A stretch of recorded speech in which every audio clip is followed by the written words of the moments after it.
Ma'am sir, आप लोगों का क्या ऑर्डर है? आकाश तुम? प्रीति, तुम यहाँ कैसे? मैं यहाँ वेट्रेस का जॉब करती हूँ। आप इसे जानते हो? हाँ, ये मेरी कॉलेज की फ्रेंड है। आकाश, ये कौन है? अरे, मैं तुम्हें बताना भूल गया। ये मेरी गर्लफ्रेंड मनीषा। और मनीषा, ये मेरी दोस्त प्रीति। हेलो मनीषा। क्या कहा? Manisha, call me ma'am, don't cross your limit. Waitress हो तो वेट्रेस की तरह रहो। मनीषा, कैसे बात कर रही हो? वो मेरी दोस्त है, बदतमीज से। वो तुम्हारी दोस्त है, मेरी नहीं। तुम दोनों मेरी वजह से झगड़ा मत करो। ऐसा करती हूँ, मैं तुम दोनों को ऑर्डर लेके आती हूँ। आकाश, जस्ट चिल करो यार। क्या कहा? यार? सर बोलो। यार नहीं है वो तुम्हारे। Sorry sir. Manisha, being your limits. Preeti, तुम एक काम करो, हमारे साथ यहाँ पे ज्वाइन करो टेबल पे। क्या कहा? ये हमें ज्वाइन करेगी? मतलब एक वेट्रेस के साथ हम खाना खाएंगे? आप ही खाओ, मैं नहीं, समझे? तुम अपनी तमीज घर पे भूल कर आई हो ना। तुम्हें पता नहीं किससे कैसे बात करनी है। खास तौर पे वो मेरी दोस्त है, उससे तो तुम्हें तमीज में ही बात करनी पड़ेगी। अच्छा, तो एक वेट्रेस के लिए अब तुम मुझे सुनाओगे इतनी पब्लिक में? तुम्हारा दिमाग तुम्हारे घुटनों में है क्या? एक छोटी सी बात समझ नहीं आ रही? वो वेटर नहीं, मेरी दोस्त है, तो थोड़ा तमीज से। और तुम्हें एक बात समझ नहीं आ रही है? वो हमारे सामने वेट्रेस है और हम यहाँ खाना खाने आए हैं डेट पे, ना कि अपनी डेट खराब करने इसकी वजह से। और तुम यहाँ खड़े खड़े शकल क्या देख रही हो? तुम्हारी वजह से वो मुझसे लड़ रहे हैं, समझी? आकाश, तुम मेरी वजह से क्यों झगड़ा कर रहे हो? झगड़ा तुम्हारी वजह से नहीं, किसी की बदतमीजी की वजह से हो रहा है। और तुम्हारी डेट खराब हो रही है ना यहाँ पे, तो एक काम कर सकती हो, तुम आराम से घर जा सकते हो, सामने गेट है, शौक से जाओ। तुम एक वेट्रेस की वजह से हमारा 4 साल का रिलेशन खराब कर रहे हो। 4 साल से ये नहीं थी तुम्हारे साथ, मैं थी। और मैंने हर सिचुएशन में आपका साथ दिया है, समझिए आप? और हाँ, मेरे जाने के बाद कहीं ऐसा ना हो आपको पछताना पड़े। तुम पिछले 4 साल से मेरे साथ हो, और वो पिछले 10 साल से मेरी दोस्त है। और तुमने क्या कहा कि तुमने हर सुख दुख में मेरा साथ दिया है। तुमने सुख दुख में नहीं, सिर्फ मेरे पैसों में मेरा साथ दिया है। और उसने वहाँ पे मेरा साथ दिया है जहाँ पे मेरे अपनों ने भी मेरा साथ छोड़ दिया। तुम्हें पता है आज से 2 साल पहले कितनी प्रॉब्लम थी, जब तुम्हारे घर वाले भी बोल रहे थे कि इस नल्ले लड़के के साथ क्यों रह रही है तू, इसका तो कोई फ्यूचर भी नहीं है। तब इसने मेरी पैसों से मदद करी थी। और जो इतना बड़ा बिजनेस खड़ा हुआ है ना, वो भी मेरी दोस्त की वजह से। जो तुम्हें मैंने आके बोला था कि मेरी कोई लॉटरी लगी है, लॉटरी नहीं लगी थी, तो मेरी दोस्त ने मेरी मदद करी थी। आकाश, क्या बात है, इतने परेशान लग रहे हो? प्रीति, तुझे मैंने बताया था ना, मैं इंपोर्ट एक्सपोर्ट का बिजनेस चालू करने वाला हूँ। जिस इन्वेस्टर को मैंने पैसे दिए थे ना, सारे पैसे लेके भाग गया। और मैंने घर वालों को भी नहीं बताया, क्योंकि उन्होंने बहुत मुश्किल से पैसे जमा करके मुझे दिए थे। अगर उन्हें पता लगेगा तो वो खुद तो मर ही जाएंगे, साथ में मैं भी ये सब नहीं देख पाऊंगा। इतनी सी छोटी बात के लिए परेशान हो? पैसे चाहिए, कितने पैसे चाहिए? 5 से 6 लाख रुपए।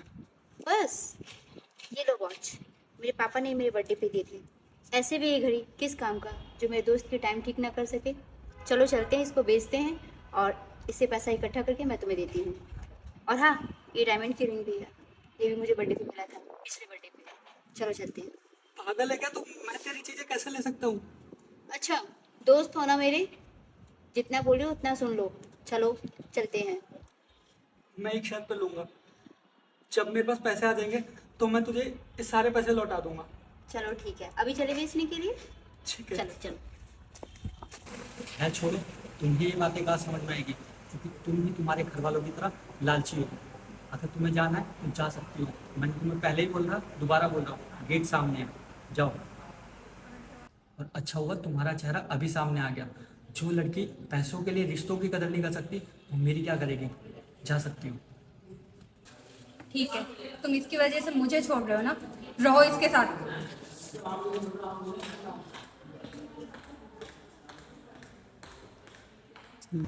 आकाश, वो जा रही है, रुको। जाने दो उसे। वैसे भी जो इंसान रिश्तों की कदर नहीं कर सकता, वो मेरी क्या करेगा? लेकिन आकाश, मेरी वजह से रिश्ते क्यों खराब कर रहे हो? रोक लो, अभी भी कुछ नहीं बिगड़ा है। तुम्हारी वजह से उल्टा मेरी लाइफ खराब होने से बच गई, वरना मुझे मालूम ही नहीं पड़ता कि इस टाइप की लड़की है। तुम वो सब बातें छोड़ो, ये बताओ कि ऐसे क्या हालत आ गई कि तुम्हें वेट्रेस की जॉब करनी पड़ी? मजबूरी, मजबूरी इंसान की जिंदगी में सब कुछ सिखा देता है। आकाश, मेरी लाइफ बहुत अच्छी चल रही थी। मैं तो ऐसे इंसान थी कि मैं सबकी हेल्प क्या करती थी। लेकिन जब मेरे पापा जी की तबीयत खराब हुई तो उनको मैं बचा नहीं सकी। उनके इलाज में उनके बिजनेस की जितनी अर्निंग थी वो, और घर, प्रॉपर्टी, सोना, ज्वेलरी, सब कुछ बिक गया। उसके बाद भी कर्जे कंप्लीट नहीं हुए। जो हमारा एक घर बचा था पुराना, उसको मैंने बेच के कर्जदारों को पैसा दे दिया। मेरी मम्मी जी की हालत इतनी ख़राब है कि वो आज भी सदमे में है। मेरे घर में छोटे भाई बहन, मेरे पास कोई ऑप्शन नहीं था। सारा घर का जिम्मेदारी मेरे कंधे पे आ गया। मैं क्या करती? बस अपने घर को चलाने के लिए मैंने वेट्रेस का जॉब कर लिया। तुम्हारी लाइफ में इतना कुछ हो गया और तुमने मुझे कॉल भी करना जरूरी नहीं समझा। मैंने तुम्हें कितने फ़ोन ट्राई किए, तुम्हारे घर भी गया, लेकिन घर पे ताला लगा हुआ था। पड़ोसियों से पूछने में पता लगा कि तुम यहाँ से सब कुछ बेच के जा चुकी हो। मैंने कितना ढूंढा, कम से कम एक कॉल करके मुझे बताना तो चाहिए था। आकाश, जब ज़िंदगी में सिचुएशन आता है ना, तो कुछ समझ नहीं आता कि इंसान क्या करे। क्योंकि मम्मी की हालात बद से बदतर हो रही थी। वो बहुत ज़्यादा डिप्रेशन में चली गई थी, क्योंकि उनको हर वक्त लगता था उस घर में कि पापा जी आएंगे। वो ये एक्सेप्ट ही नहीं कर पा रही थी कि पापा जी इस दुनिया में नहीं है। फिर मैंने रातों रात उस घर को बेच करके मैं दूसरे शहर में शिफ्ट हो गई। खैर छोड़ो, शायद जो होता है अच्छे के लिए होता है। इसलिए शायद भगवान ने आज मुझे इस रेस्टोरेंट में भेजा ताकि मैं तुमसे मिल सकूं। और इत्तेफाक से मुझे मेरे बिजनेस के लिए एक बिजनेस पार्टनर भी चाहिए, और तुमसे अच्छा बिजनेस पार्टनर और कौन हो सकता है। तो तुम जल्दी से मेरी कंपनी ज्वाइन कर लो और मेरे बिजनेस पार्टनर बन जाओ। नहीं नहीं आकाश, मैं यहाँ पे खुश हूँ। मेरी अच्छी सैलरी है। यहाँ पे अच्छा काम चल रहा है, लेकिन वहाँ पे सब कुछ अच्छा हो जाएगा। अभी मेरे साथ चलो, तुम्हें वो काम करना है, ठीक है? नहीं नहीं, तुम जाओ। तुम्हें जितना बोला उतना करो। चलो चुपचाप मेरे साथ।